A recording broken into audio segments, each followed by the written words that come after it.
Welcome ulit sa channel ko. Salamat sa mga nanonood, tsaka nagla-like, tsaka nagsasubscribe. Guys, meron kasing nag-request sa atin na pag na-stock yung sasakyan daw, palyado siya. Tapos, pinapagawa pa raw niya yung sasakyan niya kasi nga, minsan niya na lang daw gamitin. Tapos, ganun nga, palyado siya. So, papakita ko sa inyo guys kung bakit kaya. Pati kung paano gagawin niya. So guys, ito yung yung makina nung pagte-testing natin. Ito yung Tamaraw na inayos natin dati. So dito sa Tamaraw, papakita ko sa inyo. Dito kasi sa distributor, guys, pagka hindi nyo nagagamit yung sasakyan, nagkakaroon siya ng umido. Yung kulay puti, ayun o. Yung, kita nyo yan guys, yan. So yun, ang gagawin natin dyan, lilinisin lang natin yan guys. Yan. Linisin natin yan. Tapos ito, check nyo din kung meron puti. So, pwede nyo siyang lihahin.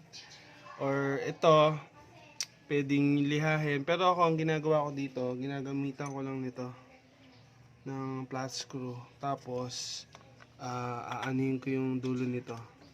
Yan. Ito. Itong apat na to.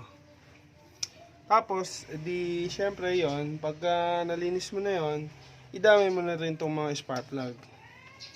Yung spark plug ko, matagal na din ito pero okay pa naman. Papakita ko rin sa inyo kung paano i-check kung sira na yung mga spark plug. So, ayan guys. I-clearance ulit natin itong mga spark plug. Tapos lilinisin natin.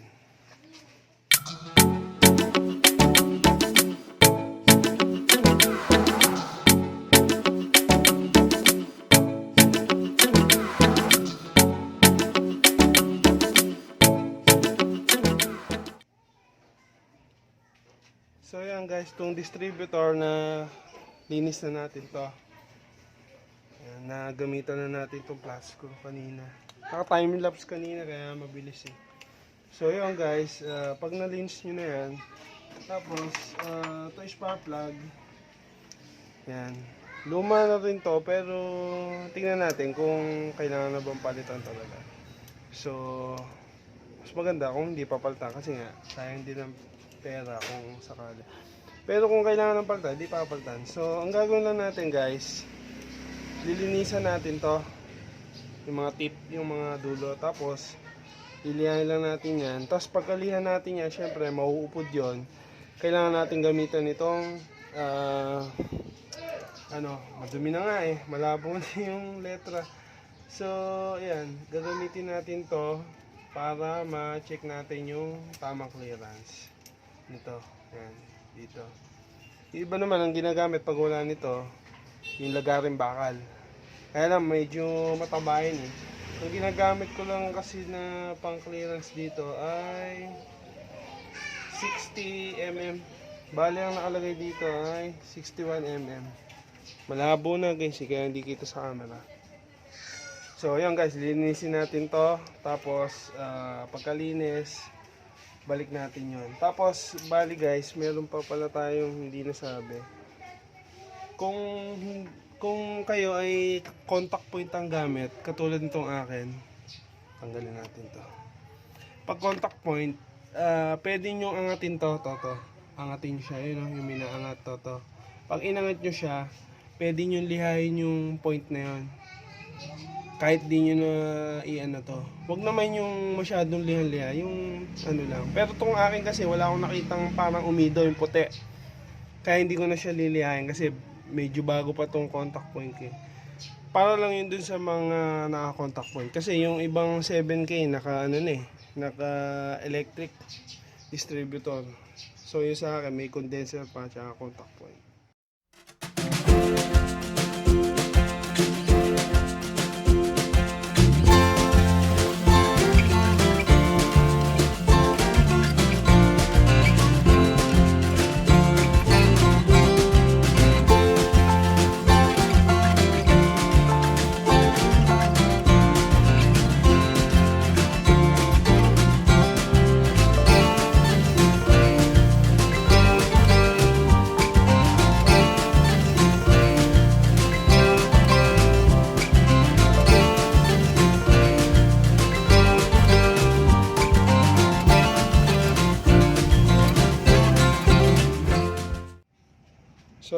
guys, na-clearance na natin tong lahat ng spark plug.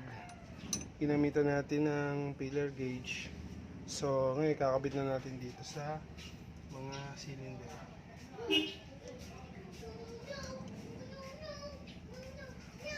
So yan guys, kadalasan ganito yung nagiging problema pag hindi nyo ginagamit yung sasakyan, lalo na yung mga 90s, yung mga basta yung mga sasakyan na ano, makalimitan ni carburetor type or kahit yung mga EFI na ano, mga fuel injected na makina.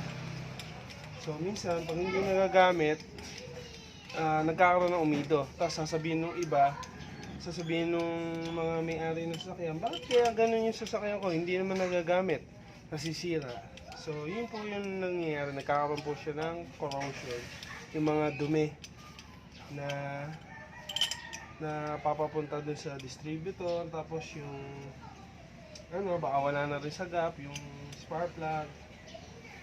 Kaya kailangan pagka ano guys, huwag muna kayong bibili ng ganito, yung mga ganito. Yung iba kasi yung ginagawa, papalitan ng ganito, papalitan kagad ng mga high tension wire, itong kwako, tapos halos lahat papalitan agad.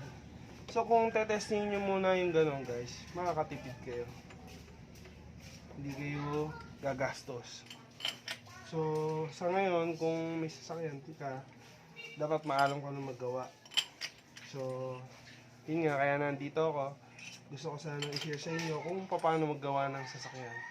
Kaya sana guys, supportahan nyo yung channel ko. Paki-subscribe na din, saka paki-like yung mga videos.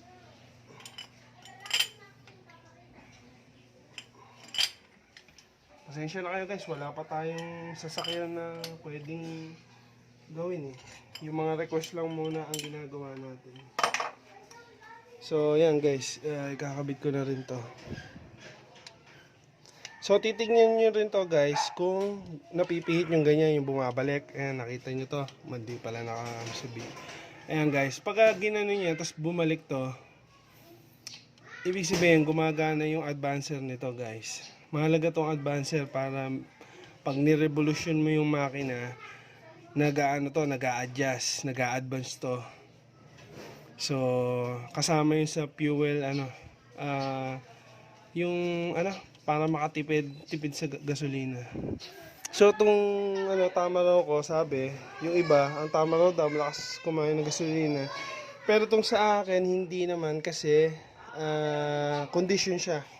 So yan guys, ikakabit na natin itong high tension wire. So guys, pagka tatanggalin nyo itong high tension wire, ang payo ko lang sa inyo, kung hindi kayo maalam mag-memorya or makakalimutin kayo or gusto nyo gawin nyo, may cellphone naman kayo, picturean nyo tong area na to, para pag ibabalik nyo siya, makikita nyo kung saang nakakabit yung mga high tension wire. Pero ito kasi sa mga sa tama raw, sa ibang sasakyan, may number po kasi yan, katulad nito, ayan ito, may hindi lang kita sa camera, ayan.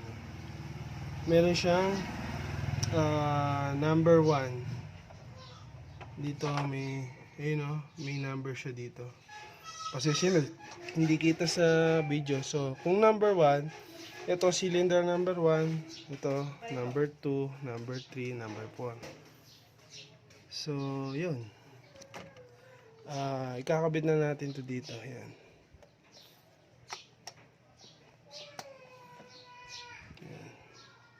Ito 1, 2, ito 3. Ayun, nakalagay sa kanya 3. Ito 2. Ito, nakalagay dito ay 4. So yun na guys, di kita sa camera. So ayan. Ayan guys, try natin paanda rin kung pina na. Kasi yung iba, kung mapapansin nyo, pag pinaandar nyo, hindi nyo pa nagagawa yun, medyo ma-shake. Pero sa una talaga, pag unang andar, minsan ma-shake talaga, yung nagbabibrate. Pero pag uminit na makina, nawawala na yun. Pero, yun, testing natin guys. So yan guys, nakakabit na natin to. tsaka yung mga high tension. So, tetesting na natin guys kung kamusta yung under niya.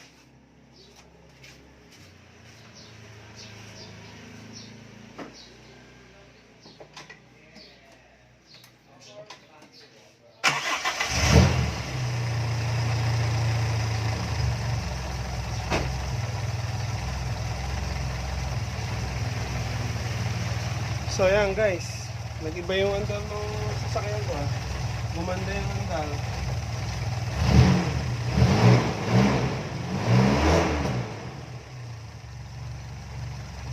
So yan guys, testing natin buksan yung aircon. So dati, hindi ko din alam yon dati. Nung siguro bata-bata pa ako noon, hindi pa ako masyadong nagagawa sa sasakyan.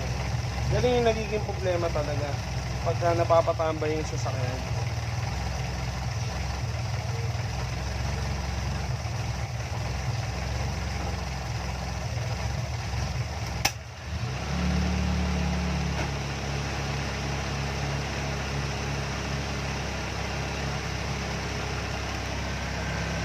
So ayan guys, yung aircon nito, ako lang din ang nagawa ng aircon nito eh. So, kaya maingay yung Tamaraw guys. Kasi naka ano to. Yan, naka straight pipe. Yan. Bali yan guys, i-testingin natin tanggalin yung bawat high tension wire habang umaanda. So, pag ito hinugot natin, dapat mababago yung andar niya. Ayan, pumapangit yung andar niya. Ayan. Ibig sabihin, good yung spark plug natin doon. Tsaka, yun, gumagana yun doon. Tapos, ito namang number 3. O, nababago din. Pag binalik natin, gumaganda minor. Tapos, ito naman yung isa, number 2. O, yan, nababago din. So, yun guys. Ito na lang yung number 1. Pag nabago, o yan, ibig sabihin, gumagana din. Balik na natin. Ayan. Ibig sabihin guys, okay yung lahat ng spark plug natin. Kaya, hindi na natin siya papalitan.